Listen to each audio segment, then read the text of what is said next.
हिमालय के जंगल में टुनटुनी चिड़िया अपने पति कालू कौवे के साथ रहती थी। वो दोनों पति पत्नी बहुत गरीब थे, बड़ी मुश्किल से अपने दिन काट रहे थे। एक दिन की बात है। इस बार क्या सोचा है जी, क्या लगाओगे? सोच रहा हूँ इस बार मटर लगाऊं। पर 2 साल पहले जब तुमने मटर लगाई थी तब पता है ना क्या हुआ था? हाँ याद है, आधी मटर खराब हो गई थी, लेकिन तब तो उसमें कीड़ा लग गया था ना। इस बार मैं ध्यान रखूंगा। ठीक है, और फिर क्या करोगे इतनी सारी मटर का? मटर पुलाव बनवाएंगे और भरपेट जी भर के खाएंगे, और क्या।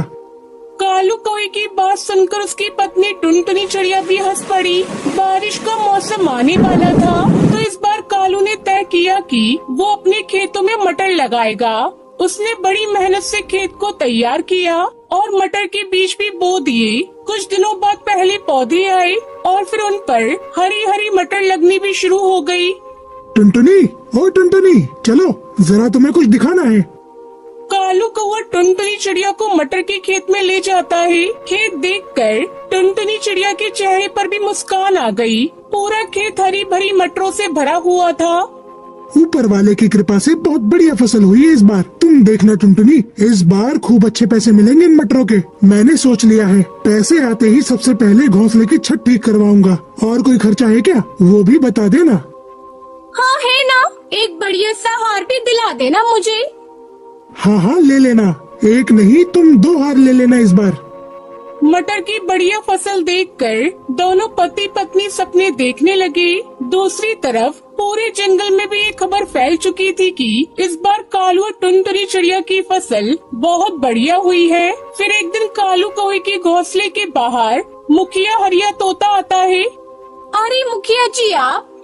हाँ टुनटुनी, कैसी हो? ऊपर वाले की कृपा है मुखिया जी। कृपा तो वाकई बहुत हुई है तुम पर। मैंने सुना है इस बार तुम्हारी मटर की फसल बहुत अच्छी हुई है। हाँ मुखिया जी, सब भगवान की दया है। तो क्या सोचा है, किसे बेचोगे अपनी मटर? अभी तो कुछ ऐसा सोचा नहीं है मुखिया जी, जहाँ सही दाम मिल जाएगा वही दे दूंगी। अरे तो हम काहे के लिए हैं? हमें दे दो अपनी सारी मटर, हम पूरे 15 रुपए देंगे तुम्हें 1 किलो के। पर शहर के जंगल में इस बार 25 से 30 रुपए किलो बिक रहे हैं मटर। देखो टुनटुनी, मटर है गेहूं नहीं, जो कई महीने संभाल लोगी। 2 दिन बाद सूखने लगेगी सारी की सारी। मेरे पास स्टोरेज की सुविधा है, मैं तुम्हारी सारी मटर खरीद लूंगा हाथों हाथ। अब ठीक है? मुखिया जी, मैं आपको शाम तक बताती हूँ। मुखिया वहाँ से चला गया और फिर उसके जाने के बाद टुनटुनी चिड़िया कालू कौवे को सारी बात बताती है। क्या करूं टुनटुनी, कुछ समझ में नहीं आ रहा है। ये मुखिया हम गरीब किसानों का हमेशा फायदा उठाता है। हमसे कम दामों में फसल खरीदकर शहर के जंगल में ऊंचे दामों पर बेचता है। मेरी मानो तो आपको कुछ और पक्षियों से भी बात करनी चाहिए। इतना आसान नहीं है टुनटुनी। मुखिया हरी तोते की मर्जी के बगैर कोई पक्षी मेरी मटर नहीं लेगा। मुझे डर इस बात का है कि अगर सारी मटर यहीं सड़ गई तो 1 पैसा नहीं मिलेगा।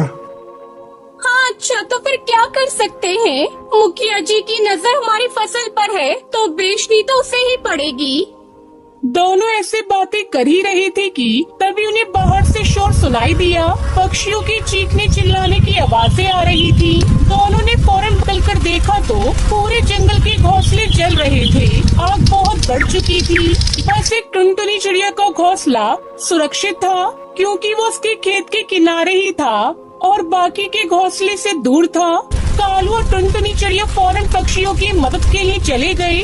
काफी देर बाद आग तो बुझा ली गई, लेकिन जंगल के सारे घोंसले जलकर राख हो चुके थे। सारा सामान, सारा राशन, सब कुछ राख बन चुका था। हिम्मत रखिए आप सब, हम सब मिलकर कुछ न कुछ जरूर कर लेंगे। एक काम करते हैं, मुखिया जी के पास चलते हैं, उनसे मदद मांगते हैं। हाँ ठीक कह रहे हो, चलो चलते हैं। पूरे जंगल के पक्षी मुखिया के पास पहुंचते हैं। जंगल के पक्षियों ने मुखिया को अपनी परेशानी बताई तो मुखिया ने उन सबको दुत्कार दिया। चले जाओ यहाँ से, अब बस यही काम रह गया है। लापरवाही करो तुम, आग लगाओ तुम और भरपाई करूँ मैं। मुखिया की बात सुनकर जंगल के पक्षियों को गुस्सा आ रहा था, पर वो मजबूर थे और मुंह लटकाकर वहाँ से जाने लगे।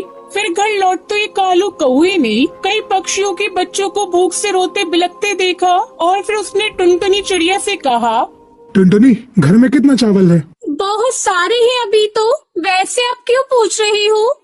तुम्हारे पास मटर की कोई कमी नहीं है। तुम एक काम करो, मैं कुछ पक्षियों के साथ मिलकर एक बड़ा चूल्हा बनाता हूँ और तुम पक्षियों के साथ मिलकर मटर पुलाव बनाने की तैयारी करो सबके लिए। जब तक मेरे घर में मटर और चावल का एक भी दाना है, मेरे जंगल का कोई बच्चा भूख से नहीं रोएगा। लेकिन फिर हम लोग बाद में क्या करेंगे? अपने बारे में बाद में सोचेंगे टुनटुनी, फिलहाल जंगल के बारे में सोचते हैं।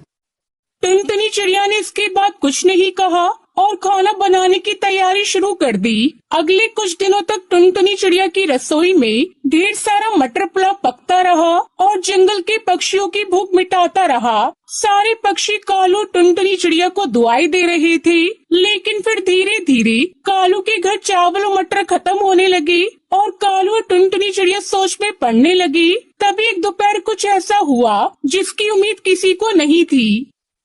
अरे सेठ जी, आप मुझ गरीब के घर, आप अंदर आइए, यहाँ बैठिए।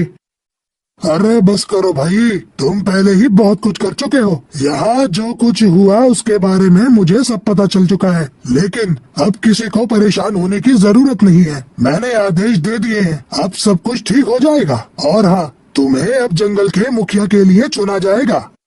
आपका बहुत बहुत शुक्रिया सेठ जी, अब तो कुछ नहीं चाहिए।